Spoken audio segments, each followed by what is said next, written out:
Dear students, आज हम एक और न्यू टॉपिक शुरू करते हैं। क्या है वो? इवोल्यूट केंद्रज। केंद्रज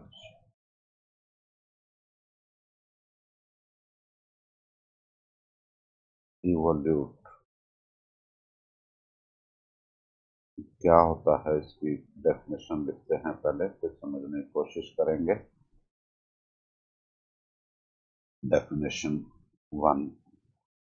दो परिभाषाएं हैं इसकी, एक तो वक्रता के अनुसार और दूसरा एनवेलप के अनुसार है। तो वक्रता के अनुसार क्या है कि किसी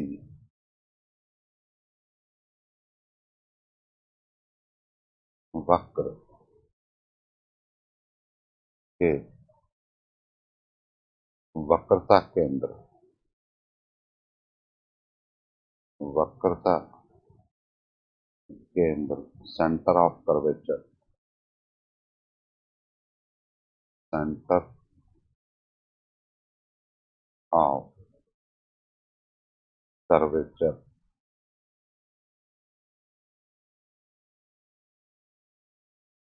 का लोकस यानी कि का बिंदुपथ केंद्रज कहलाता है। केंद्रज कहलाता है। हम जानते हैं कि वक्रता के चैप्टर में वक्रता केंद्र के निर्देशांक कितने होते थे, क्योंकि वक्र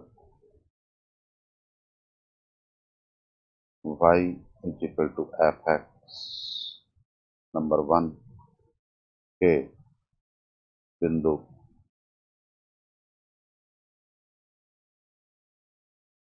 पी एक्स वाई पर वक्रता केंद्र के निर्देशांक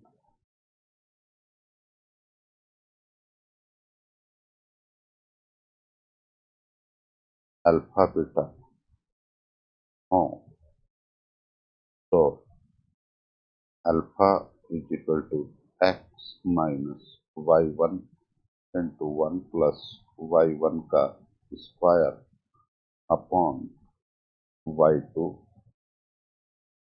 नंबर। तो और beta is equal to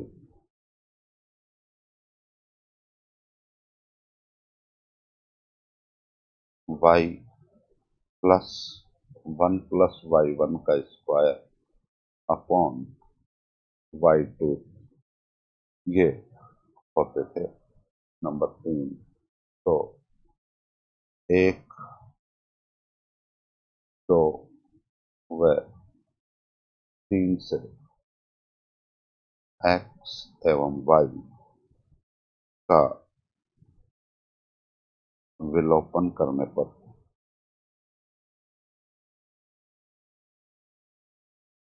alpha beta के रूप में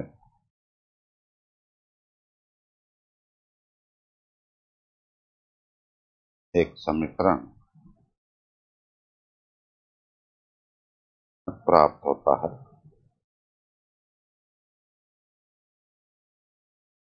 जो कि वक्रता केंद्र सेंटर ऑफ कर्वेचर का बिंदुपथ का बिंदुपथ होगा। अतः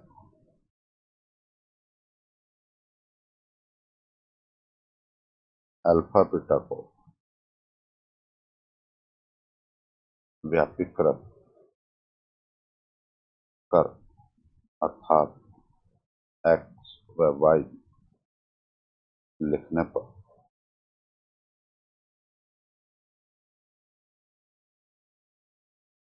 अभिष्ट इवोल्यूट या केंद्रज का समीकरण प्राप्त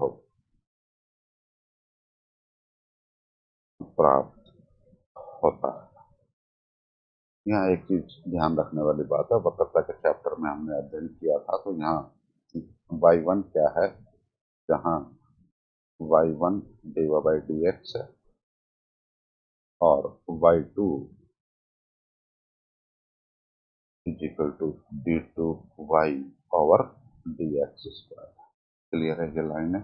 तो इस प्रकार हम इसका इवोल्यूट ज्ञात कर सकते हैं। नेक्स्ट डेफिनेशन जो है वो एनवलप पर आधारित है।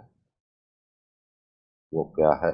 दोनों सेम है, दोनों से सेम आंसर प्राप्त होते हैं, हम सिद्ध भी कर सकते हैं। क्या होता है ये कि दिए गए वक्र के अभिलंबों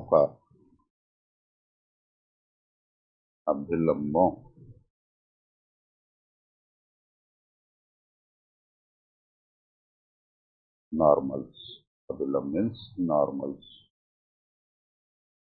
नॉर्मल्स अभिलंबों का एनवलप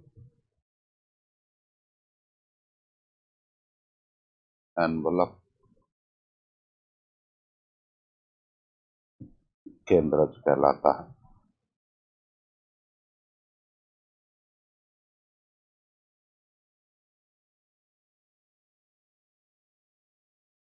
याद रहेंगी ये बातें। अभी हम एक सवाल करेंगे दोनों डेफिनेशन से और हम देखेंगे कि हमें सेम उत्तर प्राप्त होता है। लेकिन सवाल करने से पहले एक और डेफिनेशन इनवोल्यूट की लिखना चाहते हैं। प्रतिकेंद्रज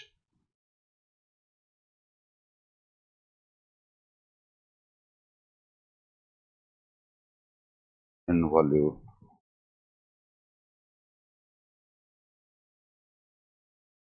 क्या होता है? जस्ट सिंपल डेफिनेशन कि यदि एक वक्र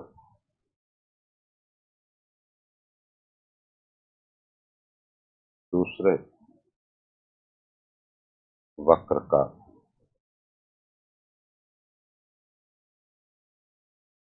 केंद्रज यानी कि इवोल्यूट हो तो दूसरा वक्र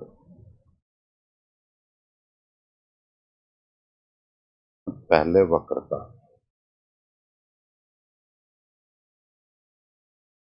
प्रतिकेंद्रज कहलाता है। प्रतिकेंद्रज या इनवोल्यूट कहलाता है। अब हम एक सवाल करना चाहते हैं। क्या है? फॉर एग्जाम्पल, वक्र y square is equal to 4ax क्या है ये? परवलय है, हम जानते हैं। पैराबोला है का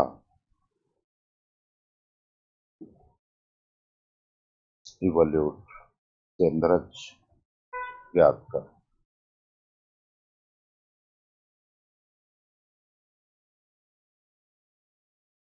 solution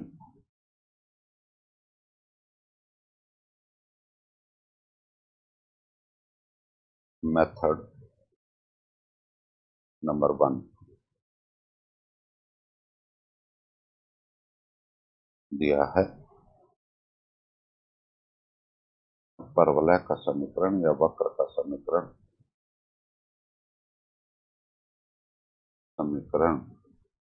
y square is equal to 4ax number 1। और अब हम फर्स्ट डेफिनेशन को यूज करते हुए इसका केंद्रज ज्ञात करेंगे। 1 से 2y divided by dx is equal to 4a, means divided by dx is equal to 2a upon y, or this is y1, एवं d2y over dx square is equal to minus 2a upon y square और फिर y का x के सापेक्ष divide by dx। Clear है ये line है। और this is minus 2a upon y square into 2a upon y divide by dx का मान रख दिया है मैंने सेकंड से। क्लियर है ये लाइन है। This is minus 8a square upon y cube, this is y. Clear है ये लाइन है। This is equation number third. और अब माना वक्र एक के वक्रता केंद्र सेंटर ऑफ कर्वेचर, वक्रता केंद्र के निर्देशांक अल्फा बीटा हैं, तो alpha is equal to x minus y1 means 2a upon y into 1 plus y1 का square means minus 8a square upon y cube. y1 का स्क्वायर है भाई।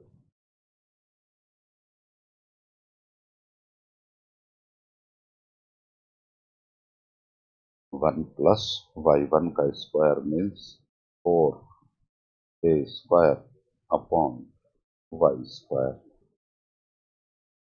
Upon y2 means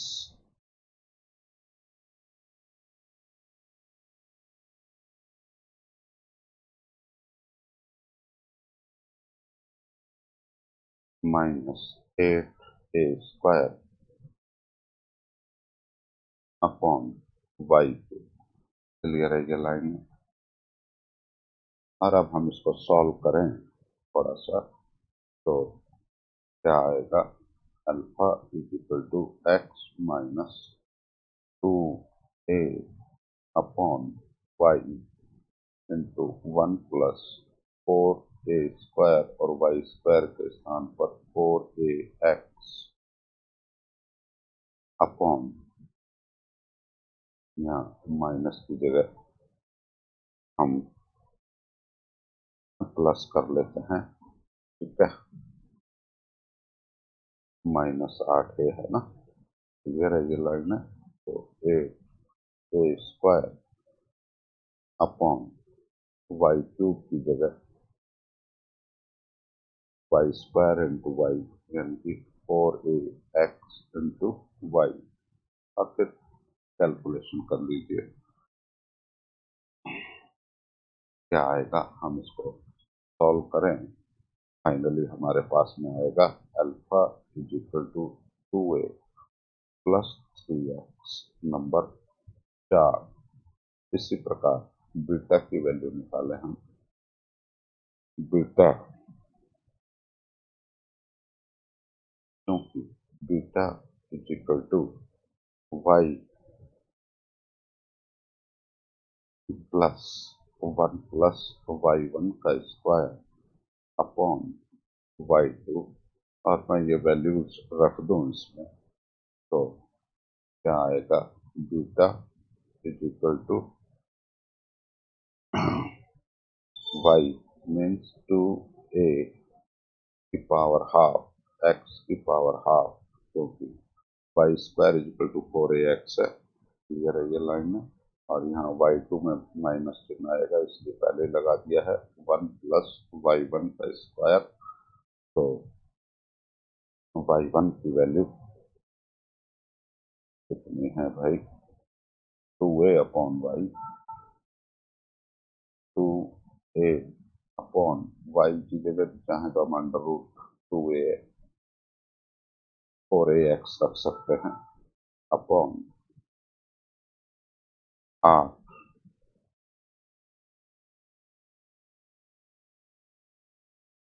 A square upon y cube a square upon y cube और इसका भी हम लघुत्तम लेके solve करें तो फाइनली हमें क्या प्राप्त होता है, हमें मिलेगा beta is equal to -2 x की पावर 3/2 अपॉन ए की पावर 1/2। क्लियर है ये लाइन? और अब हम 1, 4 और 5 से अल्फा और बीटा का एक्स और वाई का विलोपन करना चाहते हैं तो क्या करूं मैं? 5 से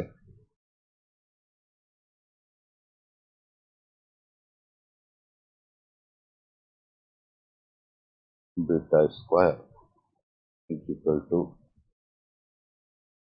माइनस का स्क्वायर करते ही पॉजिटिव हो गया x cube upon a. Clear है ये लाइन? और इसे भी मैं यूं लिख सकता हूँ 4/a और x की वैल्यू 4 से कितनी आएगी? Alpha minus 2a upon 3। Clear है ये लाइन है? और इसका होल क्यूब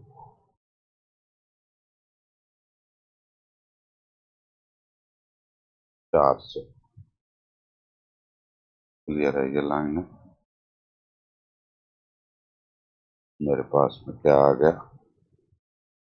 3 9 27। क्लियर है ये लाइन है? ये ए बी इधर ले आऊं और ये beta square is equal to 4 alpha minus 2a का होल क्यूब और दिस इंप्लाइज फाइनली क्या आएगा? 27 a y square is equal to 4 x minus 2a का होल क्यूब आंसर, जो कि अबिस्ट एनवेलप है। हमने क्या किया?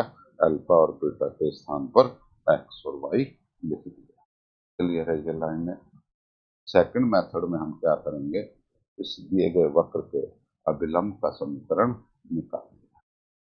क्लियर है? और फिर उस अभिलंबों का एनवलप ज्ञात करेंगे। मेथड नंबर सेकंड दिया है परवलय का समीकरण y square is equal to 4ax। Number 1, माना 1 पर किसी बिंदु के निर्देशांक, किसी बिंदु के निर्देशांक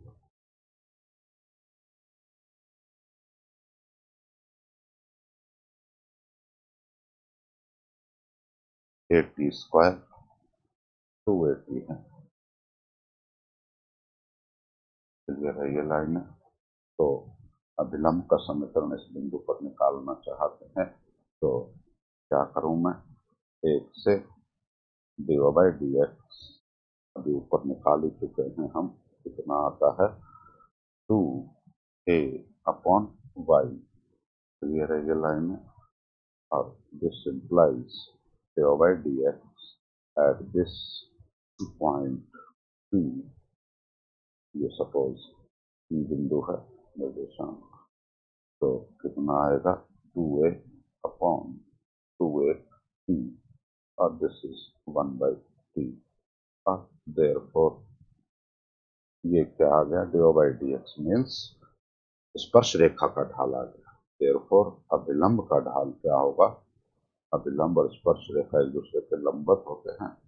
अभिलंब का ढाल स्लोप ऑफ नॉर्मल कितना आएगा? -t आ जाएगा, क्योंकि 1/t है।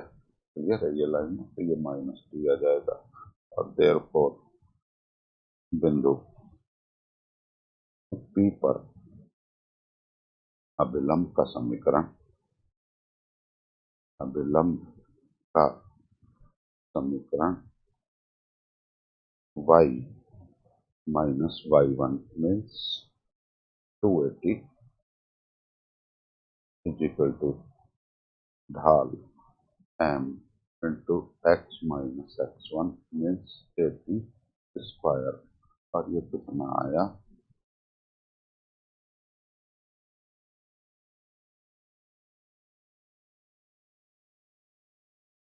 y is equal to -3x plus 280 plus 82। Clear है ये लाइन है नंबर 2, जो कि अभिलंब का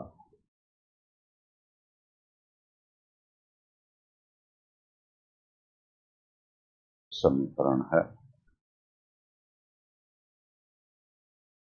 जहां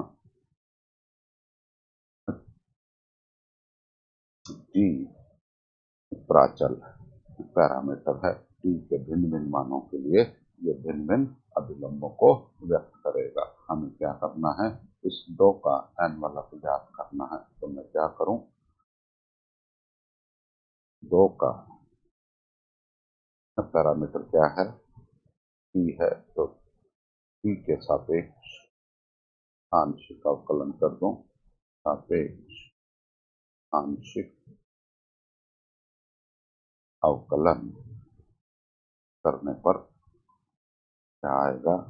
0 minus x plus 2x plus 3ab square. और यहाँ से t का मान कितना आ जाएगा? p is equal to x minus 2a upon 3a का अंडर रूट। क्लियर है ये लाइन है? तो मेरे हिसाब से समझ में आई ये नंबर 3। अब हमें क्या करना है? 2 और 3 से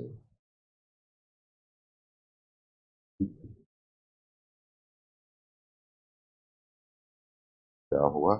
t का मान 2 में रखूं। क्लियर है ये लाइन है? तो क्या प्राप्त होगा? y is equal to minus x into x minus 2a upon 3a under root plus 2a into x minus 2a upon 3a का अंडर रूट, यानी कि 1/2 घात a x minus 2a upon 3a का 3/2। और अब इसे हम यदि हल करें तो हमारे पास में क्या आएगा? y इज इक्वल टू, इसमें से x minus 2a upon 3a का अंडर रूट हम कॉमन निकाल। क्लियर है ये लाइन है? तो अंदर क्या बचेगा? Minus x plus 2a plus a into x minus 2a upon 3a। Clear है ये लाइन में? और अब हम इसे सॉल्व करें तो फाइनली हमारे पास में क्या आएगा? y is equal to